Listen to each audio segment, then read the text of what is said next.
I'd like to acknowledge the Gadigal people that are the traditional custodians of the land where I'm located today, and I'd invite any of you who wish to acknowledge the traditional custodians of the land where you are physically located by writing in the chat. I'd also like to pay my respects to elders both past and present, and extend that respect to other Aboriginal and Torres Strait Islanders who are present here today. I'd also like to remind everyone that this session is being recorded. And we'll make a start. My name is Kayleen Manwaring, and I'm your host today for the first session in the Challenges for a Cyber-Physical World seminar series. About 9 years ago, I was first inspired to begin my own research on the cyber-physical world by an article on pervasive computing in shopping malls that was written by a legal academic and an architecture scholar. The necessity for interdisciplinary understanding and collaboration in this area has only increased since that time. So this series is intended for scholars and practitioners from law and other areas who recognise the need to learn about challenges in the cyber-physical world from a variety of disciplinary perspectives. So on behalf of the Allens Hub and the IEEE Society on Social Implications for Technology, I'd like to welcome you all here today. Moving on to today's sessions on the Internet of Things and social impacts and issues, it's my very great pleasure to introduce Professor Deborah Lupton as your speaker. If I was to list all of her achievements, I'd be speaking for the whole hour. So I've only have got some time for some severely edited highlights. Professor Lupton was a co-author of the recent ARC-funded Australian Council of Learned Academies Horizon Scanning Report, The Internet of Things. She is a UNSW Sharp Professor in the Centre for Social Research in Health, the Social Policy Research Centre, and she's a leader of the Vitalities Lab. Professor Lupton is also the Health Focus Area Leader of the ARC Centre for Excellence for Automated Decision Making and Society, as well as other roles in that centre. She has a background in sociology and media and cultural studies, and her research combines qualitative and innovative social research methods with sociocultural theory. She's written 18 books and hundreds of other publications. One of her recent publications in Media International Australia dealt with intimacy and sociality at a distance in COVID-19, which I'm sure we can all relate to. Now, Professor Lupton will speak for around 40 to 45 minutes, leaving 10 to 15 minutes for questions at the end. Since we're a very large group today, please put your questions in the chat at any time and I'll return to them when Professor Lupton has finished speaking. So over to you, Professor Lupton. Thanks very much, Kayleen. Thank you for that lovely introduction and thank you for inviting me to come to speak at UNSW Law, my colleagues in a different faculty on the same campus down the hill from where we are. Now, yes, as Kayleen mentioned, I was on an expert working group for the Office of the Chief Scientist and funded by the Australian Research Council on the Internet of Things. And the reason I was invited was because I have been writing about the social aspects of digital technologies for quite a long time. So I was actually one of those people back in the 1990s who were totally into the whole cyberspace discourse and writing about people's experiences of interacting with the fairly, when we think about it, fairly crude digital technologies that were available back in the early 90s. Personal computing was a new thing back then. We didn't have the internet yet, but we had desktop computers and some fairly clunky laptop computers, and that was about it. And I got quite interested as a sociologist and someone who's also trained in anthropology and media and cultural studies about how we were relating back then with those very early digital technologies in personal computing. How we thought about our computers, how we touched them, how we decorated them in some ways, how we incorporated them into our everyday lives and our workspaces, how people with disabilities were using the early forms of digital technology. So those were all the kinds of things I was writing about back in the 90s. And of course, since then, we've had a huge explosion in all sorts of digital devices and media and technologies. Of course, we've had smartphones, we've had wearable computing, all the different social media sites that have, and Wi-Fi access, and now the Internet of Things, which are basically smart devices that communicate with each other. But I will talk a bit more about our definition in a minute. So here is just some of the recent publications, the books that I've written about digital technologies from a sociological perspective. Digital Sociology, the book there on the top right, was actually the first book, full book that I've written on digital technologies, came out in 2014. Then I wrote a book called The Quantified Self, and that was subtitled The Sociology of Self-Tracking, because I was very interested in the whole emergence of the notion of the quantified self and the various devices that were being used, and apps, wearable devices and apps and other technologies for monitoring oneself, and what the implications were for how we thought about ourselves and our bodies. I'm also a sociologist of health and have been writing about health issues forever, basically. And so I brought my two interests together in digital sociology and digital health to write the book Digital Health, up there on the top left-hand side, which, as the subtitle says, it's a cross-cultural and cross-disciplinary approach to understanding how not only lay users or patients use digital health technologies, but also how health professionals use digital health technologies. So looking at a whole range of other people's research, and as well as including a bit of my own research in that book. And the latest one is Data Selves, which came out last year. And that's where I really was able to bring in some of my empirical research on how people are monitoring themselves using digital health technologies, but other forms of self-monitoring, and used a new theoretical approach to think about how we might understand personal data.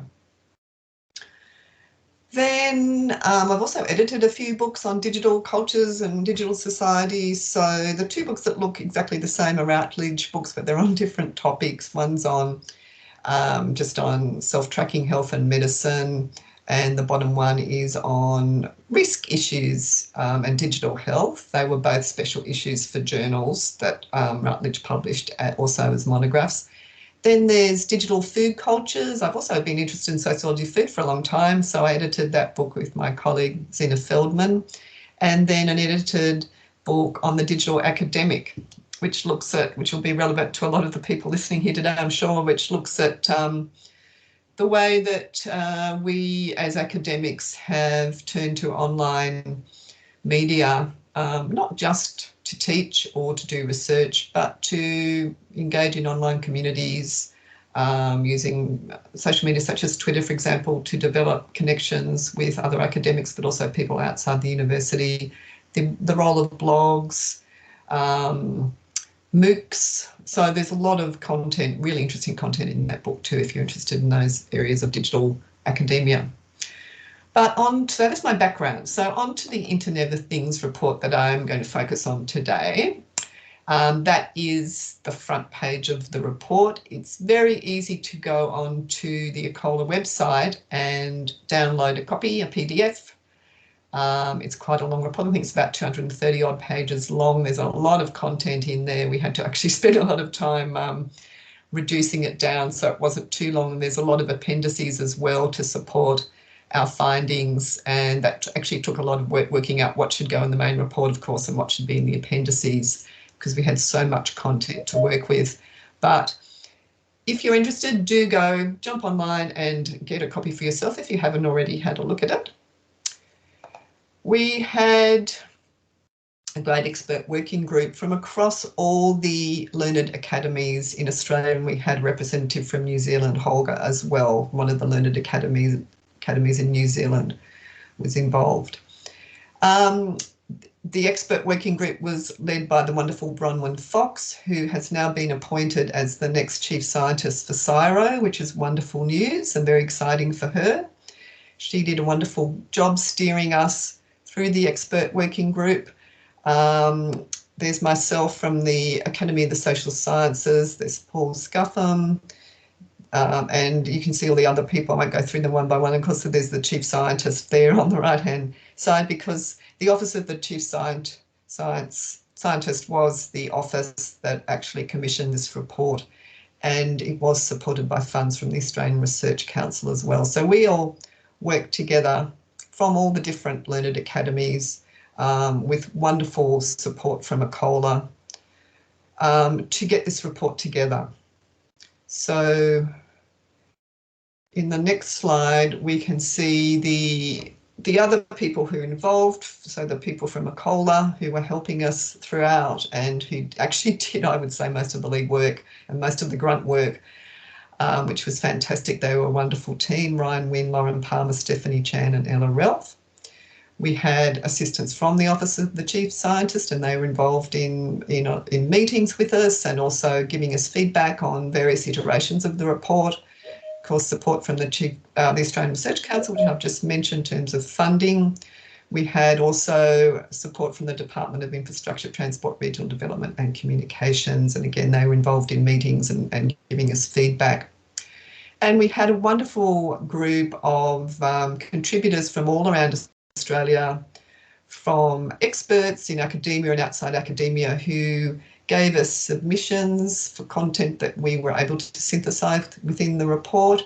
And we also carried out a number of consultations with community groups, and with government departments and agencies and those kinds of important community groups and NGOs and government organisations, because that was really important too, we thought, to really get at what was actually happening in Australia. Because the key thing we were doing with this report was to do a horizon scanning exercise, but to begin the horizon scanning, we really needed to get a sense of what was going on in the current time in terms of the Internet of Things.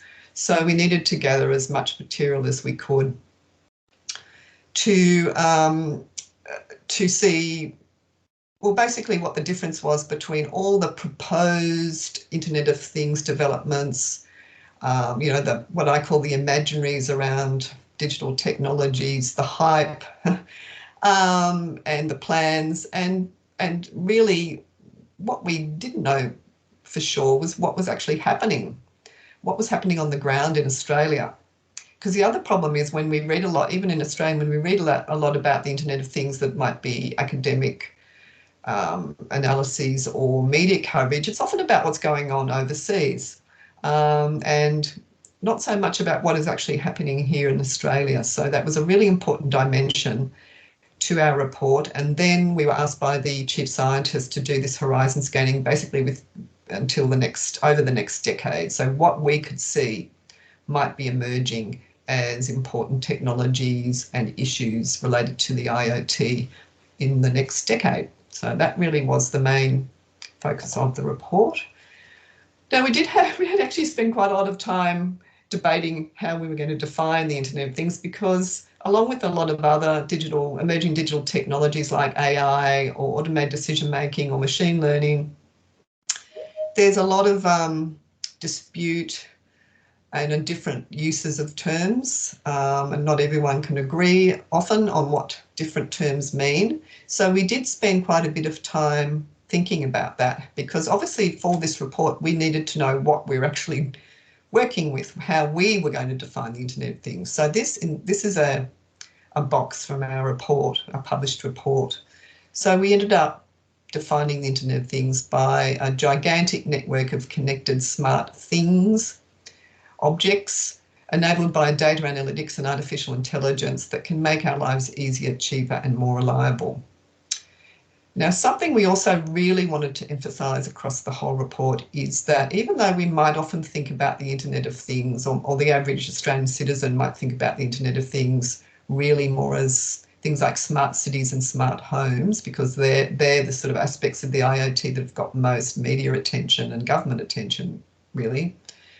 It does incorporate many applications across agriculture, across industry, across transport, factories and mines. So they're not just about home devices. They're not just about wearable devices that connect to other devices to monitor and measure health. There is a whole range of ways that the Internet of Things devices are actually being already used or being proposed to be used. This is another box from our report. We have had sensors for a long time, as in digital sensors for a long time. How and why is IoT a game changer now? So a number of technological advances have allowed connected objects to become intelligent sensing and knowing, and scare quotes there because there is some debate over how we even define those terminologies. But basically, we are seeing a situation where more and more smart devices are being invented, brought onto the market and being applied in lots of different contexts with more and more sophisticated technologies, generating more and more data. And to some extent, we've got machines communicating with each other without human intervention, although often there's a lot more human oversight than the developers actually have us know about. But there are lots of occasions now where there isn't human oversight of data sharing. So that's a key issue for the Internet of Things at the moment. So here's just another great graphic from our report, which does show various applications of the Internet of Things that are either happening already or being proposed in the near future in Australia.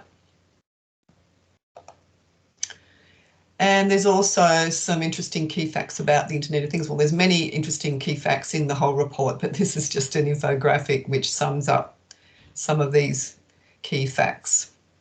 I'm probably not going to repeat myself by constantly saying, go to the report if you want to follow up these issues, but there is really so much information in the report. And if there's anything that I raise here today that you'd like to know more about, then I'm sure you will probably find a lot of that in the report if you get a chance to have a look at it. I thought it might be interesting to talk very briefly about the hype cycle. It's a very well-known, this Gartner company's hype cycle is a well-known sort of market assessment of where emerging and new technologies are on what they call their hype cycle. So this was, I looked up what it was for last year for the Internet of Things, and it's interesting that the Internet of Things as a sort of overall term is there at the bottom in the trough of delusionment.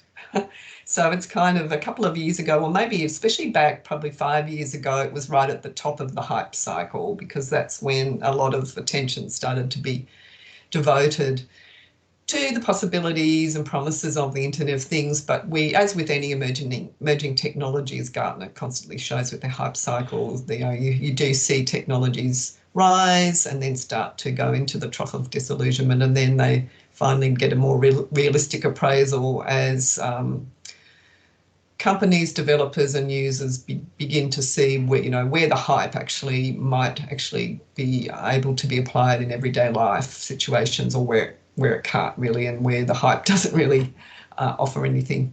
So it's interesting, yes, that we've seen quite a change there in terms of the hype that's been given to the Internet of Things. But it's still, as Gartner itself says, it still is really, really important. And if you have a look at this hype cycle in more detail, it actually talks about different applications, more specific applications of the Internet of Things, which are definitely still rising in terms of the amount of hype and attention and excitement that are around them. Then just as a comparison in terms of other emerging technologies in the last Gartner hype cycle from last year, we can look at the various devices and technology software that are getting a lot of hype right now across the whole range. And some of these are part of the Internet of Things. For example, digital twins, we talk quite a lot about in our report. But it's also interesting to note that devices around consumer trust have become really important, as ethical issues and privacy issues have received a lot of attention over the last few years in relation to any form of data generating device.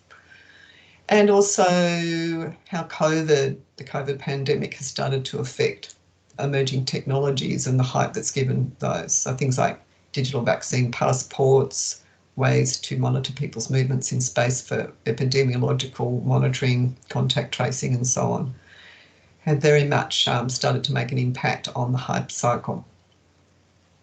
Now we do have a few mentions in our report to COVID, but most of the report was written before COVID really hit us, and the report was published late last year, but it had already gone through a lot of revisions and basically editing even before COVID hit us. So we were able to include a few reflections on COVID, but only to a limited extent. Now, in terms of a social science perspective, now this is why Kayleen's asked me to come and talk, because she explained to me she wanted to get the social science perspective, and as I was the social scientist on the ECOLA expert working group, and along with Jared Goggin, who is also a sociologist / media studies, he's a fellow of the Humanities Academy. So we were the two sort of HAS people on the expert working group. And I have to say too, I mean, just to add to that, it was really great being able to work with representatives from across all the different learned academies and with ECOLA itself. And it was a really great way. We were, very much encouraged to see each other's views and perspectives and interrelate with each other. And that was, for me, a very valuable thing. And I know from other members that they also found that very valuable. So I think this kind of interdisciplinary initiative that ECOLA does is a really great way to do these kinds of reports that really can include a three-dimensional approach to understanding all the issues. So Jared Goggin and myself were of course responsible for overseeing. We did add some of the content ourselves, write some of the content, edit some of the content, but of course we did oversee what other social scientists added to the report with their submissions, and sort of help with synthesising that in with some of our additions and edits. So that was our role there. So in terms of a social science perspective, the expert working group as a whole, but Jared and myself in particular, were really interested in issues around efficacy, but also ethics and rights-based issues, and how we can be inclusive going forward in terms of what the IoT can offer Australians across the wide variety of social groups and geographical regions that we have here in Australia. And what social science can add to this kind of report is a recognition of complexity, context, social impacts, public understandings and concerns. And that really gets down to the nitty-gritty of what is it like to live with the IoT? What is the actual user experience like in detail with IoT devices? And how does context contribute to that? So in terms of such issues as gender, age, what part of Australia you live in, what state, whether you live in an urban or rural or remote community, the extent to which you speak English fluently, previous digital skills, the kind of access you have to digital technologies, whether you have a disability, all those sorts of dimensions are really, really super important when we're going to think about what the IoT can offer Australians. We were really interested in which social groups benefit and which are excluded or harmed, because we really were interested in both the risks and the benefits of the IoT, that they should be both looked at in detail. We were interested in trust. So how is trust in IoT developed or disrupted? And that was a key interest across the whole expert working group, because one thing that we really emphasise is that if Australians don't trust the IoT, they're just not going to have anything to do with it. Why should they? So they need to be, firstly, developers and government agencies need to show that citizens can trust what they're doing with our IoT. And related to that is, how do publics understand privacy issues? Because we know that there can be many personal data privacy and security issues with any kind of digital technology that gathers personal data. So that was a key dimension of what we were looking at across the whole of the report. We were also interested in how to be socioculturally sensitive. So So being very aware of the differences and experiences between social groups. And we're also interested in how do humans come together with non-humans. I personally, as a sociologist, take a very more than human perspective on my research at the moment, understanding that humans are not autonomous beings that just go through the world not engaging with other living things or with non-living things. And in a lot of the work I write at the moment, I do talk about personal data and I do talk about digital devices and software as sort of coming together with humans in certain interesting ways. But we also need to look at the non-digital dimensions of people's experiences of digital technologies and digital data. So how the natural and built environments, for example, are part of their experiences. We're also interested in how best to work creatively with communities to imagine and design better IoT futures, because we think, and that's one recommendation of the report, that there hasn't been enough consultation with Australians about their understandings of the IoT, what they would like to see for the futures of the IoT. We just don't know enough about that. So that gets to the key findings from our report and gaps that we noticed. And immediately, what was very obvious to us that there's very little social research that has been done on the IoT in Australia in terms of all those concerns and issues and questions that I've just been going over. Often when we read about the IoT, as I mentioned earlier, it's about the context in different countries overseas, not in Australia. So there's been some, the small pockets of really interesting, important research, mostly on the smart home or the smart city. But for example, we just don't know how farmers are using, from a detailed, social perspective, how farmers are using smart technologies. For agriculture, we don't know what it's like to work in a factory where there's been automated mobilities recently introduced in detail. So that became really clear to us. There's a lot of gaps in what we know about Australians' experiences and understandings of the IoT. And we need to know much more about how communities and social groups are engaging with, not only engaging with, but how they might be ignoring IoT technologies or discarding them. They might be trying them out and but deciding they're not for them, or they're worried about data privacy issues, or they just don't fit the purpose for what they imagined. And I can tell a little story from a project I did that involved home visits with people living in Sydney, looking at all the different smart technologies that they were using in their home. And a man was showing us around his house and we were videoing it because it was a video ethnography. And he pointed out his smart TV and he said, oh yes, here we got in the living room, this is our smart TV. And we sort of moved to the side while we were talking and we saw a Google Home Assistant sitting behind the smart TV all alone and forgotten and dusty. And we sort of said, oh, you've got a Google Home. And he said, oh yeah, I forgot all about that. Yeah, we tried it for a while and then it wasn't any good. So it's just been sitting there for ages. As I said, unused and unloved. But unless we'd been going into that man's home and having a detailed look with our ethnographic work, we wouldn't have known about that. But it's one of those unexpected things that you don't know until you actually go and spend a lot of time talking to people and looking at the way and actually observing how they're using IoT and other smart devices. So in terms of key findings, what we do know from all the research we did for this report, from all the fabulous submissions we received and the consultations that we undertook, we know that poor connectivity affects rural and remote communities still really badly, and there are still significant problems of digital access. Just having access to mobile phone networks, having access to Wi-Fi in many parts of Australia, even those parts of Australia that actually aren't that far out of capital cities, let alone in rural and remote communities. We still do have major problems there.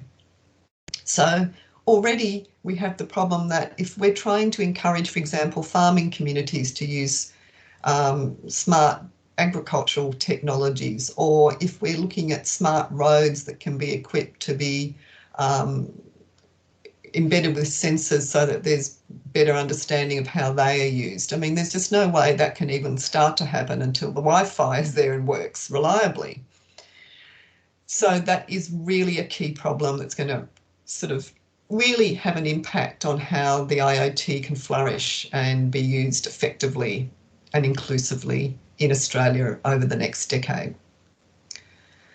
In terms of Indigenous data sovereignty and challenges to traditional ways of knowing and the increasing marginalisation of Indigenous groups and communities, we have a really interesting and important section in our report about these issues around Indigenous issues related to the IoT. And we would really recommend, if you're interested in that, to have a look. We had some fabulous consultations where we got really important feedback there from Indigenous people themselves about these issues. And one thing that really was emphasised by these Indigenous consultants was that, it gets back to this more than human dimension, that of course Indigenous knowledges are very much about understanding traditional knowledges being passed on through interactions with country, through traditional modes of knowledge sharing, and the IoT at the moment offers very little and in fact reduces that huge depth and complexity of Indigenous knowledge sharing. So a really interesting perspective, an important perspective there that I really recommend you have a look at later on. In terms of other communities, community awareness and understanding of IoT technologies is low in the Australian community, and this really came out, not only do we not have much academic research, but with our consultations with peak consumer groups and privacy groups, that's something that many of them noted in the consultations, that the average Australian consumer, if you were to say, do you use any Internet of Things technology, or what do you know about the Internet of Things, would probably struggle really being able to reply to that. And one reason for that is there hasn't been a lot of media coverage of the IoT, either positive or negative, in Australia. And there hasn't been a lot of, and perhaps there has, but the term Internet of Things isn't used very much. So there could be a problem with that term not being really understood or being used. So people might well know about digital home assistants like Alexa, they might use them or not use them. They certainly know about smartwatches. They might know a bit about smart energy technologies if they use them themselves. Not that a lot of people do in Australia, but the general term Internet of Things is not well known or understood in Australia amongst the broad public. So that gets back to the fact that Australians have had few direct experiences, good or bad, of Internet of devices beyond smart home assistants and those kinds of well-known technologies. And there is a lot of, as I mentioned earlier, there is some really interesting research that has been done on people's experiences of smart home assistants and of smart energy systems. And of smart cities. But beyond that, there isn't very much academic research in Australia. And as I've said, media coverage of the IoT in Australia is low, according to the groups that we consulted with, like ACAN.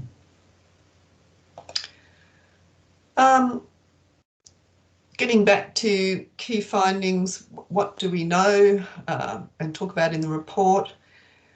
In terms of the risks, the problem of smart abuse and family violence is a key issue that really needs attention, has been pointed out in countries outside Australia and to a small extent in Australia. So this surveillance by partners who are, in terms of abuse and family violence situations, is a really important issue that needs to be at the forefront of any development of IoT in Australia, in terms of protecting victims of this kind or survivors of this kind of abuse.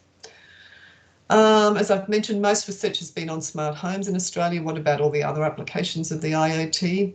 And another interesting thing to comment, I did mention smart cities, and yes, there's been a bit of interesting research on smart cities as well in Australia. But to some extent, not a lot on actually existing smart cities and, you know, what the technologies are actually being used for in smart cities contexts. So that's something that needs more attention, because there's a lot of initiatives around Australia, but they haven't really been investigated to see if they're actually working well or, you know, do the job that they promised that they would do. In terms of COVID, I mentioned COVID a bit earlier. There's a new raft of surveillance technology for COVID-19 control and management. What are the implications of this? We weren't able to spend a lot of time on that in the report, as I explained earlier, but for me, particularly as a digital health sociologist, I've actually been writing a lot about COVID recently, including digital technologies, but also non-digital technologies. And I've written a chapter called The Quantified Pandemic that's in press at the moment, and I looked at a range of surveillance across technologies for COVID across global contexts, and there's a lot of really, well, it's a combination of things like contact tracing apps being rolled out that are pretty much useless, like the fabulous one we have here in Australia, but also in other countries, apps that are pretty much limit people's freedom of movement without them having any recourse to what the app is basically telling them to do. So there's some really interesting issues around that, and we can think about how, you know, what might happen in Australia, how far down that road we might be going with surveillance and COVID. Facial recognition technology, something that really came out in the report in terms of the social dimensions of IoT is the implications. We already know that in other countries there have been significant problems with disadvantage discrimination against people of low income, homeless people. There is a little bit of research in Australia based in Darwin looking at the impact on Indigenous people of facial recognition technology and smart cameras in public places. Gendered engagements, we have some interesting research, particularly in relation to smart homes, on gender differences in how people use smart home technologies. And one thing that's been found by researchers in Australia is that if you bring smart home technologies into your house, it actually can increase the time spent on housework rather than decrease, and it can actually increase energy use rather than decrease energy use. So that's some interesting findings there.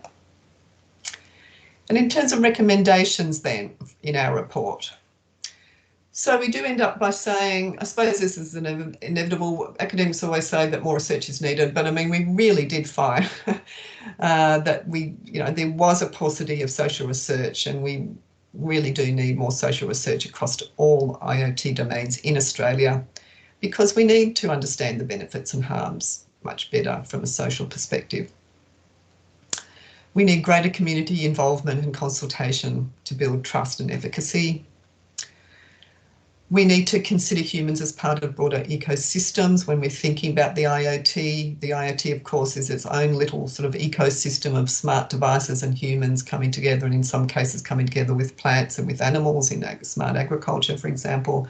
But there's much more to say about that in terms of the national context and the way that humans and non-humans and place and space and non-living things are coming together, and data being generated in all those dimensions in the IoT ecosystem and the broader ecosystem in which it is cited. We need to be far more considerate of human rights issues when we're looking at all these other dimensions.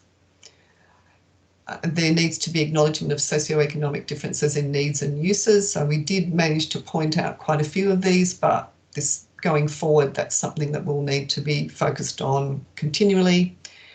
And one interesting thing that we did talk about was the possibility of development of education programs, one in schools, for example, around emerging technologies such as the IoT.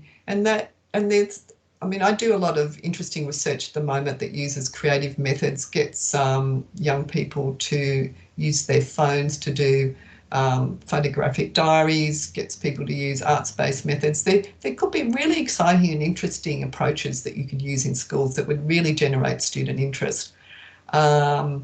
So, you know, we have some ideas in the report. So if you're interested, have a look.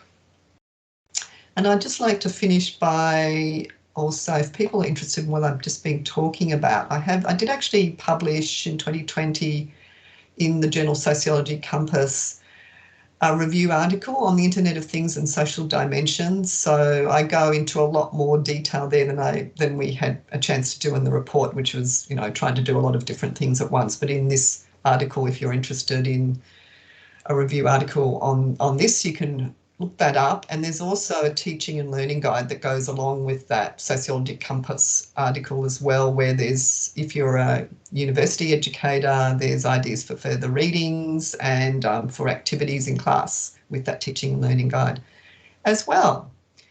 So I'm going to leave it there, and I'd be really interested in your comments and questions. Thank you. Thank you so much, Professor Lupton. That's wonderful to hear. Now we actually, I would encourage everybody to put questions in the chat. We do actually have a couple of questions. Firstly, I'd like to thank Dr. Ranson Cooper and Professor Peter Leonard for some of the very useful links they've put in the chat on the Internet of Things and some of the research that's been done, some of the research that's been done that post-dates the report. And the first question, which is more of a technical question than anything, but I'll pose it to you just in case you've got thoughts about it, but there may be other people who have thoughts on this. From Philip Argy, do we need to move to IP version 6 before we will see a more fulsome embrace of IoT? Did you have any thoughts about IPv6 or not? I don't even know what that is. I'm not an IT person, sorry. That's not a question I can answer. I'm a sociologist. Yeah, no, that's okay. Philip, I actually would suggest that you have a chat with Peter Leonard, who I know is on this call, about that from a more, although Peter's a lawyer rather than a technical person, but he does have a lot of, he's done a lot of work with people from a technical perspective. So moving on to probably a more social perspective. This is from Saranga at Sydney University. Saranga's point was many IoT devices by default connect to the internet, even if they don't need to for core functionalities. Some of the users deploy and then forget about it, but devices will keep collecting data continuously. From a technological point of view, we know that average users usually are not tech savvy enough to find those fine granular settings to control data collections. IoT devices are not that accessible compared to smartphones or computers. Saranga just wanted to hear your thoughts on the level of awareness of IoT privacy among Australian users. Do we need more awareness and regulation, or do we let it run and come to that later, like in the case of what happened with smartphones? We have a lot to say in the report about regulation that was offered by very, very, effective legal minds.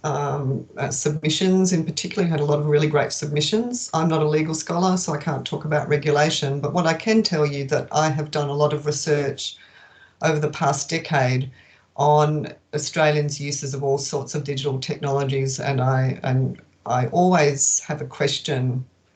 It doesn't matter what the interview is about, what device or technology is or practice that it's about. I always have a question about, are you concerned about your personal data and where it goes? If not, why? If yes, why? And please explain. Because I'm, qualitative researcher, so I do actually get to talk to people and get them to expand on that. And time again, across, doesn't matter what the age group is, doesn't matter what the context is, most people don't know and don't care, basically, if you want to put it in a meme. Don't know, don't care. Thanks. So yes, they and I think I'll just expand on that. And my reflection on that is that that's because most people haven't had, I mean, some people have, of course, but most people haven't had direct experience where they know about where they've had their data breached or leaked or hacked or exploited. Or they do, I mean, other research I've done shows that, for example, on Facebook, I did a project on Facebook 6 months after the Cambridge Analytica revelations and scandal, which got a huge amount of media attention in our country and else, globally.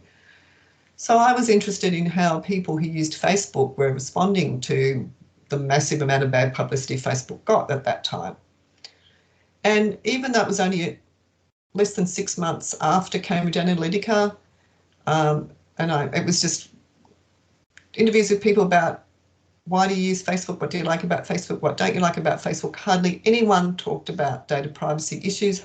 No one mentioned Cambridge Analytica or Facebook, the Facebook Cambridge Analytica scandal. And people just accept to some extent that they know that their data are being sold or being used for targeted advertising. You can't avoid noticing that when you use Facebook. They also can see how crappy the targeted advertising is and how inaccurate it can often be. So they're not particularly worried by it. There's lots of different reasons. I could probably spend a whole presentation talking about Australians' understandings and practices related to data privacy, but the short answer is don't know, don't care. Thanks for that,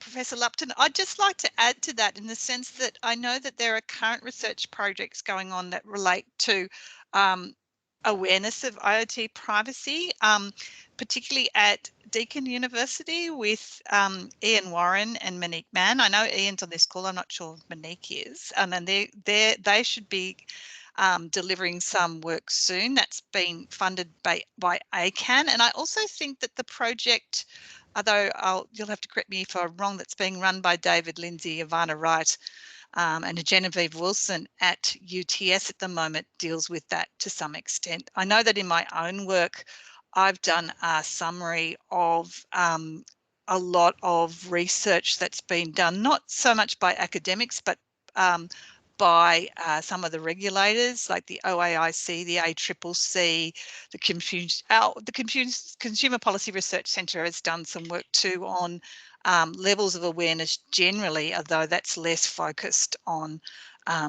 IoT. So there is some more coming out at the moment.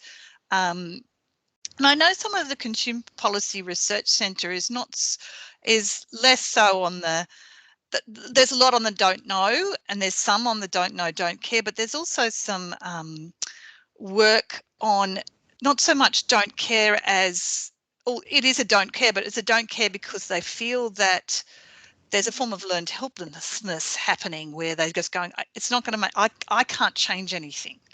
Even if I do care, so I refuse to care about this thing that I can't change. But anyway, just to move on from that, we're getting some very interesting questions and comments. From Sri Rahajo, wanted to know if there's any research regarding the benefit of IoT for elder people in society. In Australia? I would think Australia or generally. Well, this report did focus on Australia. The details that we have in Australia, are limited, but and again, remember I'm talking about social research as well. So I know that there's a small amount of research on that, but not a huge amount. My colleague Sarah Pink is currently doing some really interesting ethnographic work involving visits to older people's homes in rural rural Victoria, I think, or it could be New South Wales or both, talking to them about their use of IoT devices like robot vacuum cleaners and things, and digital home assistants. So I've seen a report that she produced recently. She and her team did also, including Yolanda Stringers, did provide a submission for this report. So there'd be material from their previous research that was included in the report. So we're one of the groups that gave an excellent contribution to the content of the report, but are also continuing to do some really interesting work around smart home devices across different age groups in Australia. So if you're interested, do look up their work, Sarah Pink, Yolanda Stringer's work, and see what they're doing right now. Oh, Thank you. Just another point to do with that. One of the great things about the ECOLA report is that because they had to synthesize it into such a small, well, relatively small piece, considering the amount of materials out there, what you'll also find on the website is links to all of the submissions as well. So if there's an area that's mentioned but not necessarily covered in great detail in the report, you can go down and have a look at the submissions, and it might be there might be material in a lot more detail set out there. It's right down the bottom of it's called the input papers, and it's right down the bottom of the website. And I've found that very useful when I've looked at the report and going, oh, this is really useful, but there's only 2 paragraphs. I need to know more. Now, we next have a question of from Bronwyn Morgan. You mentioned the broader ecosystem at one point, and I wonder whether there is any attention being paid to the environmental and energy infrastructure that seems to be assumed as part of the growth of the IoT. It seems to have equally low visibility to social dimensions. Yes, that's true, and I did talk in the beginning part of the talk about problems also with Wi-Fi access and those kinds of basic infrastructural issues around digital technology and reliable electricity despite provision. That kind of infrastructure is clearly important as well to support IoT. In areas where currently that can't be guaranteed. Yes, definitely, agree. We do cover some of that in the report, yes, but yes, I agree, it's very, very important. Just basic infrastructural. I mean, I'll draw an analogy here too, actually, because it's a really important point. So I'm on another expert working group for a commission on global health. With peak bodies in global health, such as the WHO and UNICEF and OECD and various fantastic organisations. And we're looking particularly at young people's use of digital health across the globe, and particularly in countries with high levels of younger people, which we don't have in Australia, but of course many low-income countries do have. And basically, we have to say time and again in our report there that it's all very well to say, oh, digital health, look what we can offer. You know, got all these amazing technologies out there to offer better universal health coverage. But in many of the areas that we're covering and talking about in our report, nobody owns a smartphone, let alone has Wi-Fi access. So, I mean, how on earth can you offer them any kind of digital health? Basically, what they need is clean water, better sanitation and vaccinations. So, I guess that's just part of, I finished by talking about the broader ecosystem in which devices and technologies are used. I mean, that really does, those kinds of basic infrastructural aspects of people's experiences or non-experience with digital tech needs to be acknowledged all the time. Thanks very much. Now we're going to move on to, and very much fitting with the theme of the whole series, not only with the work that's been done in relation to the ECOLA report, and I do note that ECOLA has just welcomed a new Learned Academy to its ranks, which is great to see. And this is from Ian Warren, who says, thanks for the very interesting and useful presentation, Deborah. My question is a little bit more structural in terms of how research on IoT should be done. How should an interdisciplinary examination of IoTs ideally be conducted? My emphasis being on engaging people from different disciplines involving social sciences, law and regulation. Sorry, so the question is how to do that research? Yes, it's a very big question. Probably some tips on how to do it, and possibly any tips on how not to do it, considering your last, considering the scope of the ECOLA work, if there's things that you learned from that.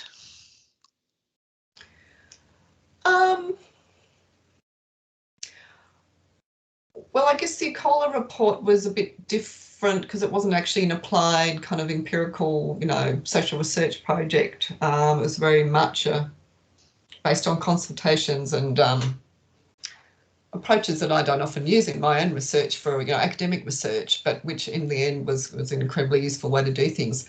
I would first say that one of the, and I just put another report that I was involved with up on the chat too, with my colleagues in the Centre for Social Research and Health, because it actually looks at marginalised communities in Australia and what they think about, and they're trusting the data that are generated by digital health technologies, in case anyone's interested in those issues. I mean, one of the things I do with my Vitalities Lab and also with the group of researchers with the Centre of Excellence for Domain Decision Making and Society is we like to experiment with lots of digital and non-digital methods for research. We're really interested in people's emotional responses to digital technologies, to the multi-sensory engagements they have with them, and interviews and your standard interview, your standard survey. We don't do a lot of quant stuff, but sometimes we do. But what we really like to do is, as I mentioned earlier, watch what people do from an ethnographic perspective, as well as talk to them about what they do, get them to explain, as they handle digital technologies, get them to explain what it is that they're, how they use them or don't use them, as they show us around their homes. As I mentioned, the poor old Google Home Assistant hiding behind the smart TV. They'd forgotten about it and we would never have known about it unless we'd been there in the home. So, I mean, these methods aren't for everyone, but for me and my teams of researchers, we are finding that those kinds of really hands-on observational methods, also methods where you get people, you come at people from a bit of an angle. So, for example, the classic surveys that I've seen time and time again when you talk to people about their, say, digital privacy issues. Are you concerned about your digital privacy? Well, most people would say yes, wouldn't they? Because they know that's the issue, that's the expected response.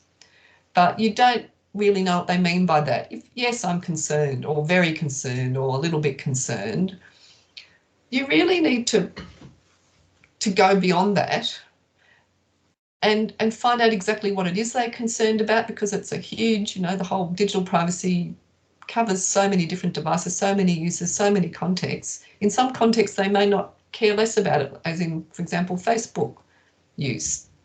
In other cases, as we found with that in that report I just put up on the chat, with people in marginalised communities who are seeing healthcare providers and aren't keen on using my health record because they are stigmatised and marginalised and get treated differently by doctors if those doctors know they are transgender, or if those doctors know that they are a sex worker.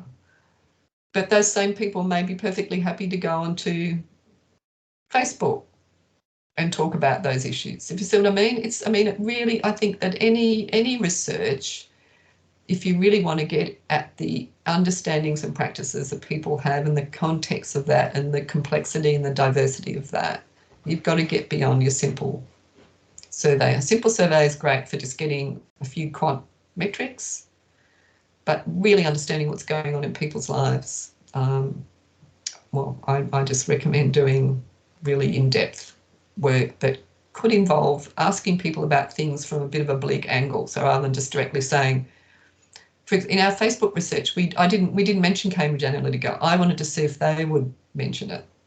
I mean, if I had mentioned it, they might have said, "Oh yes, that really worried me." But the fact that I didn't mention it and they didn't either was really interesting, I thought. So going about things a bit indirectly, I think you can often get richer and more insightful findings. So that's my little soapbox, I guess. Thank you. I've just harangued you all. Sorry about that. Well, Ian says it's very useful, and personally that sounds incredibly valuable insight into some of the qualitative research methods that social scientists use, and it increasingly, of course, used in socio-legal research in the legal academy. I'm not a socio-legal researcher myself, but there are a number of socio-legal researchers, and it's becoming much more important in law schools across the country and across the world, in fact. Well, I think you'd like to, we'll have to wrap it up there because it's 2 o'clock. So I'd like for everybody to thank Professor Lupton for her time and energy and her soapbox. And I'd also like to thank all of the wonderful people in the chat who've been sharing their own expertise on particular issues. And that's a benefit I hadn't thought about in having an interdisciplinary series around the fact that people are being able to make provide that sort of information in the chat. So thank you very much.